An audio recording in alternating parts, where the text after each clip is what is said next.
Muy buenas noches, bienvenidos a Primer Círculo. Como está usted seguramente muy informado, estamos en una temporada de muchas reformas constitucionales. Estamos realmente transformando el régimen político o están transformando el régimen político. Y para discutir sobre esto hemos invitado a un diputado, ya nos ha acompañado, Miguel Mario Carrillo Cubillas. Qué gusto que estés con nosotros. No, al contrario, muchísimas gracias por la invitación. A ver, Mario, estamos ante realmente la transformación más veloz que yo creo que ha habido en la historia de México del régimen político.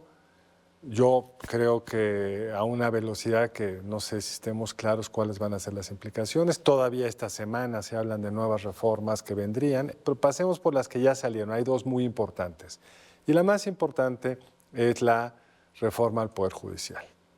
Es una reforma que transforma de fondo un principio básico del sistema vigente, que es que los juzgadores pues, se seleccionan por un proceso basado en competencias, méritos, perfectible como cualquier otra cosa en la vida, y pasamos a uno donde se eligen a todos en dos mitades.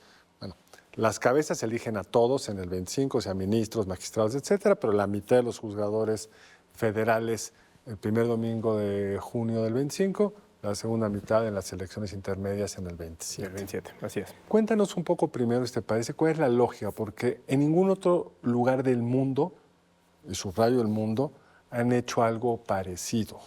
Porque en Bolivia está restringido a magistrados, 52 posiciones. En Estados Unidos solo a nivel estatal, en algunos estados, llevan 200 años haciéndolo. Nunca nadie ha pasado de tener un régimen basado en principios meritocráticos a una elección. ¿Cuál es la base, la lógica y los riesgos y alcances, costos de esto? Bueno, parte de la plataforma de campaña de la doctora Claudia Sheinbaum cuando era nuestra candidata a la presidencia de la República era precisamente esto, lograr el plan C, que era la mayoría calificada tanto en Cámara de Diputados como en el Senado, pero también en los 32 congresos locales, para poder llevar a cabo estas reformas. Por ejemplo, el Poder Judicial Federal. Ahora, hay que remontar un poquito más o menos a la reforma con la administración de Enrique Zedillo en el 94, donde se cambia el esquema de la renovación de la Suprema Corte de Justicia de la Nación, donde pasan de 5 a lo que actualmente tenemos, a 11 ministros, y que era a través de una propuesta de ternas del presidente, en ese entonces el presidente de la República, y que por mayoría calificada se aprobaba en el Senado. No garantizaba la carrera judicial en las ponencias de la Suprema Corte de Justicia de la Nación. Hoy tenemos un claro ejemplo, el ministro Gutiérrez Ortiz Mena no viene de carrera judicial, viene del SAT incluso, pero bueno, fue propuesto en su momento por Felipe Calderón. Y en el primer día de Enrique Peña Nieto es donde se nombra, este espacio en la Suprema Corte. Hay muchos casos que vienen así. Y entonces lo que algunas argumentaban es que a través de, interpósita persona que era el Senado, el pueblo podía elegir a los ministros. Lo que estamos haciendo es que pueda ser ahora ya directamente a través de un proceso democrático, a través de una boleta electoral. Y partimos del supuesto de que es el mismo poder. O sea, el poder, el ciudadano, lo que individualmente cede para que de manera colectiva, a través de la figura del Estado, se puedan tomar ciertas decisiones, es lo que se le llama el poder, y para su administración o ejercicio se divide en el Ejecutivo, en el Legislativo y en el Judicial. Entonces, las titularidades del Poder Ejecutivo se renuevan cada 6 años de vía democrática. En el Legislativo pasa algo similar. La propuesta es que hagamos lo mismo para el Poder Judicial. Entonces, no estamos transgrediendo absolutamente nada. Simple y sencillamente estamos aplicando el principio de la renovación democrática de los espacios. Sí y no, porque es cierto que a nivel de ministros no tenían que ser miembros del Poder Judicial. Nunca se pretendió que así fuera. No, además se hablaba de la necesidad de tener gente de afuera, ¿no? Para poder... Pero a nivel de jueces y magistrados, la reforma de Zedillo sí hizo lo que tienen todos los poderes judiciales del mundo democrático, que es... Sistema de carrera. Carreras, exámenes, mérito. ¿Por qué? Pues porque son trabajos especializados, no es lo mismo ser un juez en lo civil que en lo comercial, que en lo penal, no sé qué. y porque lo quieres aislar de la lógica política, porque esta pues, tiene una visión más de corto plazo, puede ser capturado por ciertos agentes políticos, porque aunque se oye muy bien lo de votar, ni tú, ni él, ni yo, ni nadie, cuando tengamos enfrente, si recuerdo bien, vamos a elegir en la Ciudad de México 800 candidatos, vamos a tener 800 puestos, vamos a tener 3,000 candidatos o algo así. ¿Quién va a poder saber quiénes están allí?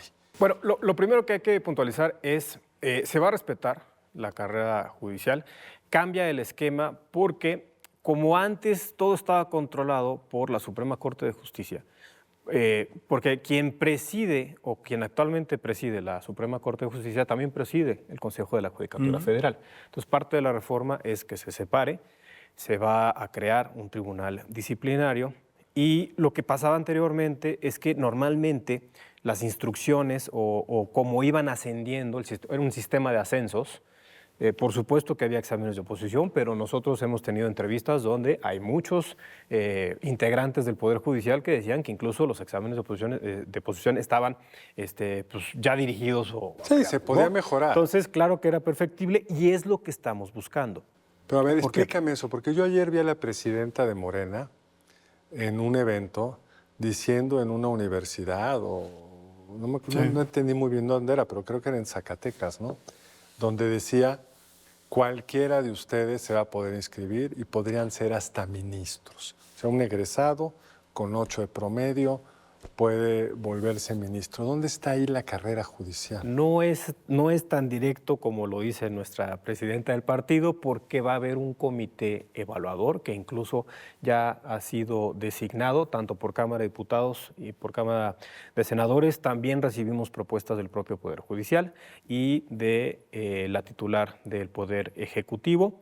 Este comité evaluador, que de manera colegiada va a sesionar, va a revisar cada uno de los perfiles que podrían estar sujetos al registro, que por cierto hay que comentar, ya está el registro a través de la página de internet. La presidenta... Tú eres abogado, ¿eh? Ya hoy ya dio la liga, lo presentó el exministro Saldívar, de hecho.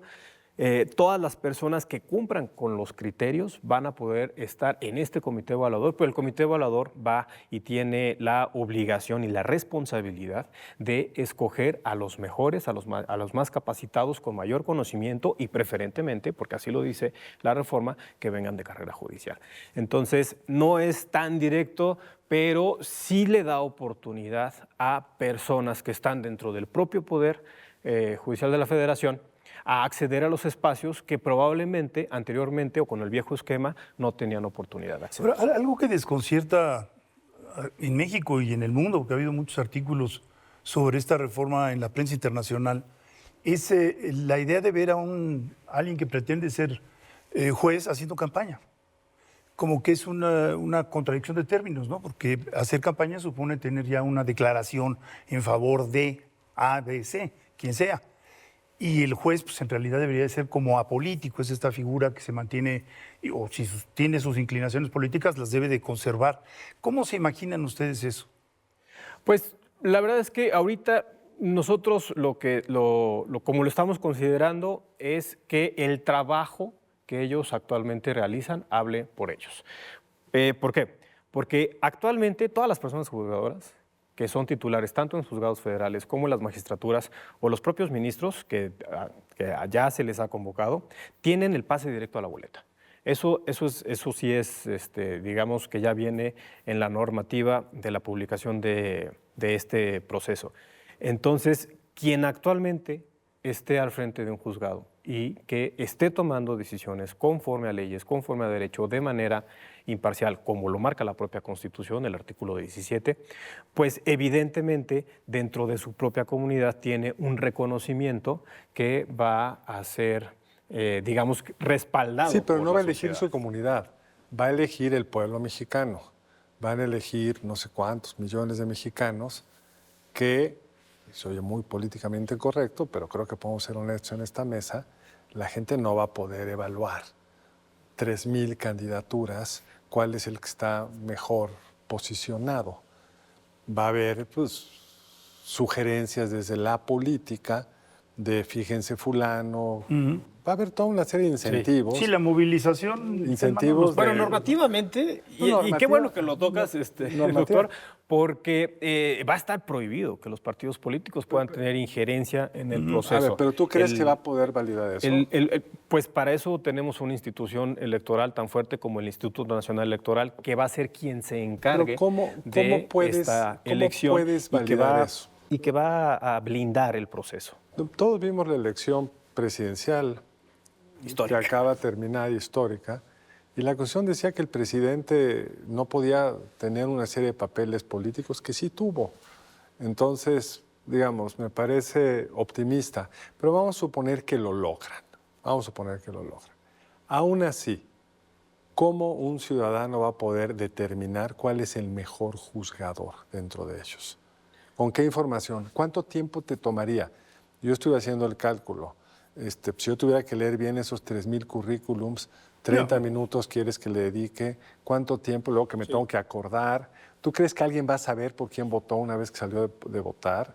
Bueno, la otra es el total de los espacios que se van a renovar son 1,686, de los cuales, como bien lo comentó usted, doctor, la mitad va a ser en el 2025 y la otra mitad en el 2027. Ahora, más o menos de esos 800 que vienen en la primera parte, que es el próximo domingo, 1 de junio del 2025, ahí digamos que un ciudadano, o un habitante de Ciudad de México no va a votar por los 800. 300 ¿no? creo que nos va a Entonces, tocar. digamos ¿Cuánto nos que va a tocar, también Mario? es una ¿Cuántos me reconfiguración. van a tocar de esos? Algún habitante en Ciudad de México, en los espacios, le va a tocar no más de 40. No más de 40 espacios. 40 Que espacios. tengan que ver con los 9 que ya vienen de las Solo- ponencias de la Suprema Corte de solo Justicia de la los- solo Nación, los nuevos ministros. los magistrados, Los 5 magistrados.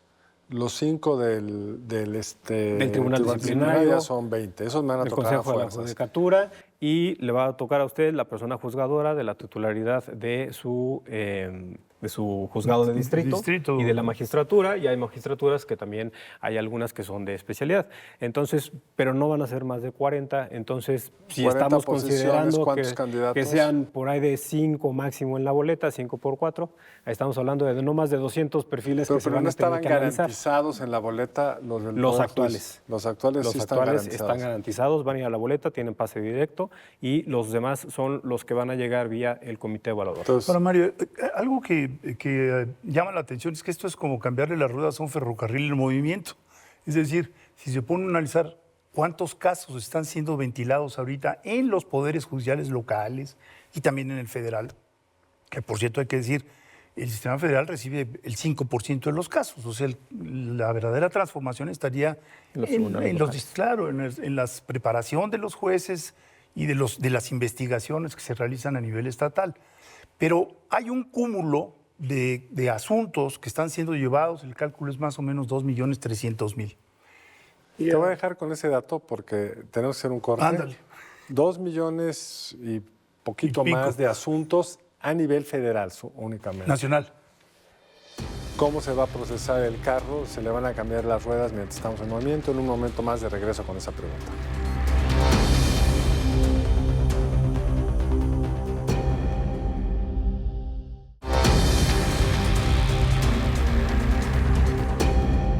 Estamos de regreso discutiendo la reforma judicial, discutiendo la complejidad de hacer, como decía Federico, y te pasaré la palabra, Federico, ¿cómo haces un cambio de un carro en movimiento que tiene tantas piezas? Hay algunos juguetones que se han puesto a hacer numeritos.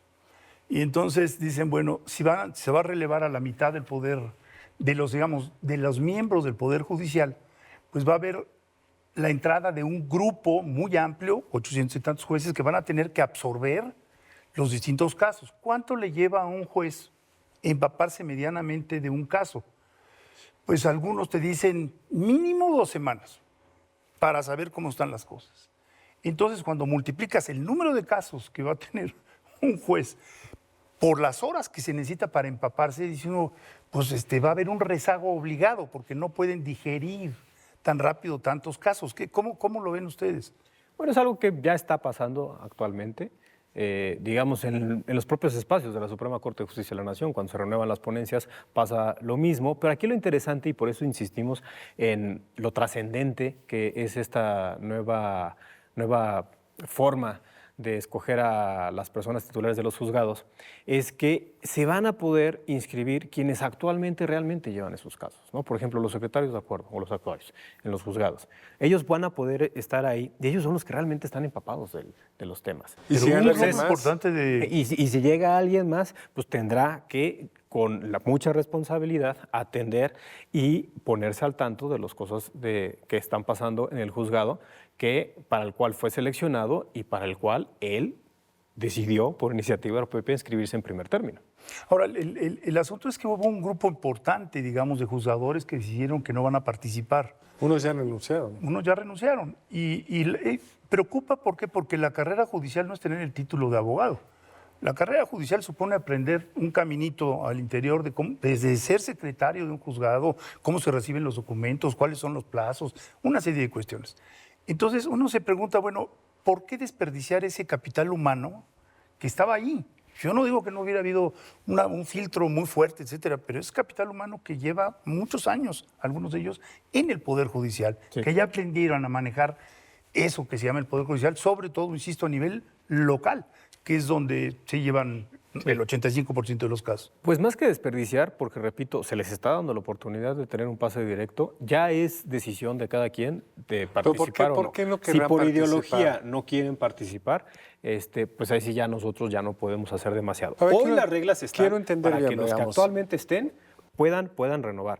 Porque, y es un, digamos, me acuerdo perfectamente cuando el embajador Ken Salazar dijo que no le gustaba esta idea, él que es de Colorado, en Colorado se renuevan y se reafirman los tribunales locales a través de una boleta electoral.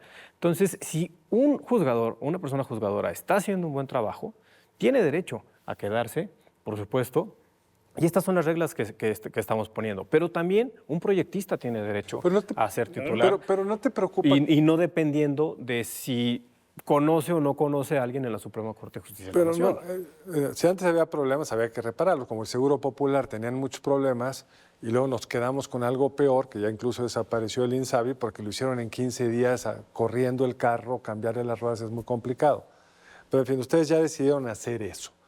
Yo quiero entender algunas cosas que me quedan muy poco claros. Tú decías que yo voy a elegir por el juzgador de mi distrito. El distrito en el que yo estoy no es el mismo que los distritos judiciales. Allá hay unos problemas. Sí, electoralmente no es el mismo. Allá hay Completamente algunos algo, problemas. sí. Luego tienes el problema de que pues, el magistrado de la Ciudad de México, pues hay de muchos tipos. Está el penal, está el no sé qué. Me dices que nada más voy a elegir uno, ¿por qué nada más uno? Si me interesa lo penal, o me compete como ciudadano lo penal, o comercial, o de competencia, no sé qué. ¿Cómo Es que vamos? es uno por titularidad del espacio, digamos. O sea, no se van a elegir a 4 o 5 titulares de un mismo juzgado, es solamente uno. Y lo mismo va a pasar para las Por eso, pero va a magistraturas haber- de cada uno de los Pero va a haber espacios entonces más, que están pues, considerados. seguramente habrá más de ¿no? en estos 40, luego 800. los podremos sumar. Luego hay problemas muy, muy complicados. De repente ha habido el caso que amenazan a un magistrado en Colima, crimen organizado. Pues si fue electo en Colima, ¿lo pueden mover a Tamaulipas o ya fue para Colima y luego lo mueven para otro lado, se desvincula del elector que lo... ¿Cómo se va a resolver ese dilema? Bueno, actualmente el Poder Judicial Federal sí tiene este sistema de enroques. Normalmente no son menores a 12 meses y ahí lo que puede pasar es que se podría estar respetando este sistema siempre y cuando se solicite y sea autorizado por quien va a encargarse de esto dentro del propio Poder Judicial, que va a ser el Consejo de la O sea, está Judicatura. contemplado como una posibilidad. Sí, dentro del Consejo de la Judicatura está ¿Y contemplado cuánto va a que se pueda costar, mover. Mario? Porque hay esta crítica de que el INE pidió un presupuesto de 13,000 millones, un poquito más de 13,000 millones de pesos, porque pues, es una elección a nivel nacional con, digamos, 40 boletas, si es que lo logran reducir a como lo estabas explicando, porque no era el modelo que primero salió. Y pues parece, según ellos, que es lo que se requiere para poder garantizar una adecuada elección. La presidenta ha dicho que es mucho, pero si son 10 siguen siendo muchos, si son 8 siguen siendo muchos. O sea, ¿Por qué hacer esa inversión que habrá que hacerla pues, nuevamente en la intermedia, aunque coincide con una elección, pero aún así es un costo adicional de boletas, etcétera? Si eso es lo que debe de costar. Pues, digamos, no formo parte del Consejo General del INE, yo no sé cómo No, yo tampoco, integraron los números, pero sí sé que eso es más o menos lo que estaban manejando. Presupuestariamente y de acuerdo a mi experiencia como integrante de la Comisión de Presupuesto y que ya discutimos... Así te entrevistamos la vez pasada. Así es. Sí, en esa calidad. Y que ya lo discutimos, yo estaría esperando, primero, definir que no es lo mismo el número de, por ejemplo, 10,000 aspirantes que podrían formar parte de este proceso a los espacios que se van a renovar, que son solamente 1,686. Entonces ya de ahí ya podemos ir ajustando 1,600, ¿cuántos candidatos para esos 1,600 puestos? más o menos como 10,000 candidatos o 10,000 aspirantes, pero solamente para 1,686 espacios. Si comparamos nosotros que, por ejemplo, este año tuvimos la elección más grande de la historia, donde se renovaron cerca de 20,000 cargos, incluidos las regidurías, presidencias municipales, ayuntamientos, diputados locales. Diputados federales, senadores y la presidencia de la República, entonces podríamos ver que pues tampoco es tanto lo que se va a requerir. Ahora, hay una confusión en cuanto a los números, porque el INE lo que está pidiendo presupuestariamente son cerca de 13,200 millones, pero eso digamos que es para la operatividad de un ejercicio presupuestal, que es un monto similar a lo que ellos ya pidieron en el 2023. En el Para PEF la elección del 2023, un año que no era un año electoral. Lo pidieron en el 2022 para el ejercicio presupuestal 2023. Entonces, digamos que hoy están pidiendo lo mismo.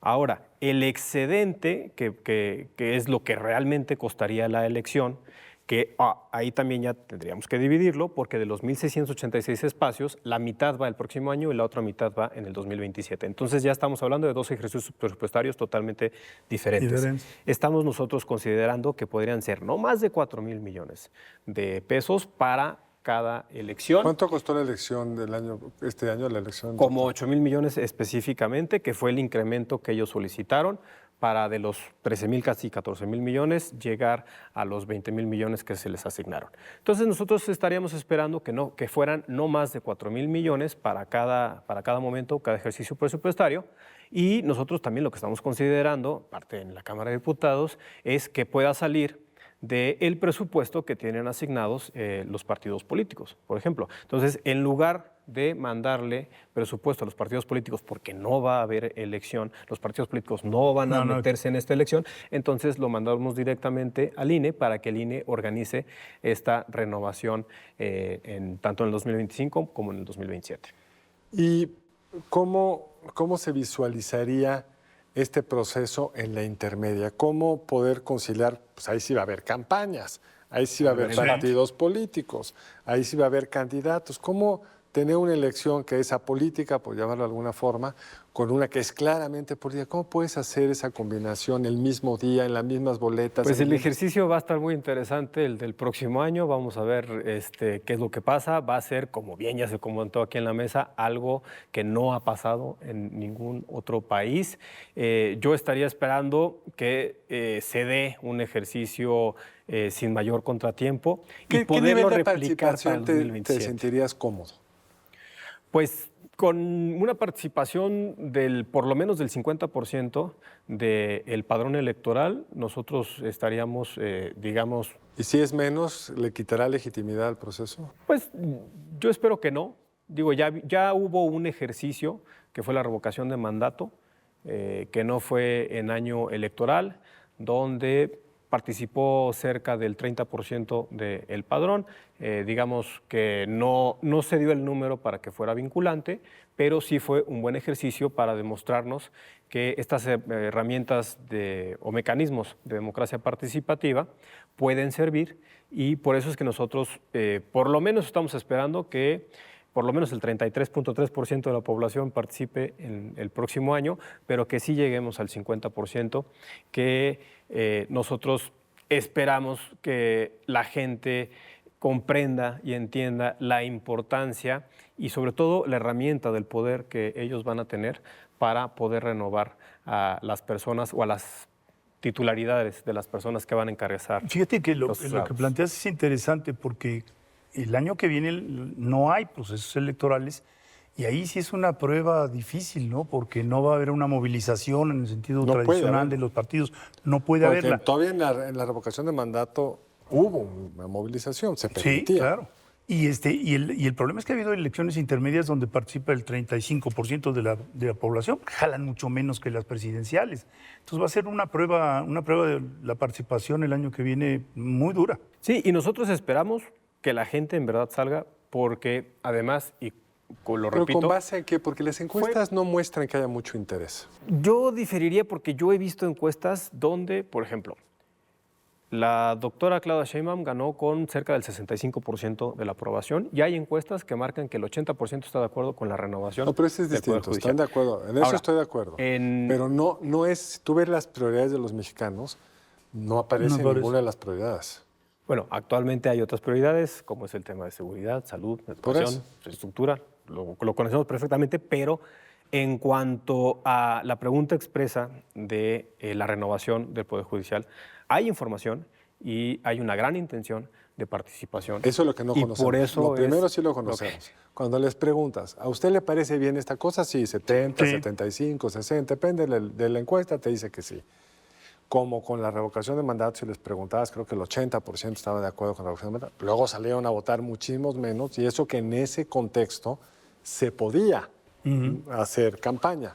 O las preguntas aquellas que se hicieron para la consulta popular, para el juicio de los expresidentes. A los expresidentes, sí. Ahí votó mucho menos, ahí votó como el 15, 18%. Sí, Sí, porque tal vez padrón, eran más o temas. Y menos. también, por ejemplo, yo recuerdo que el primer ejercicio fue si se cancelaba o no el nuevo aeropuerto internacional de fue- Ciudad de México, ¿no? esa no fue fueron for- varios esa no fue ejercicios. formal.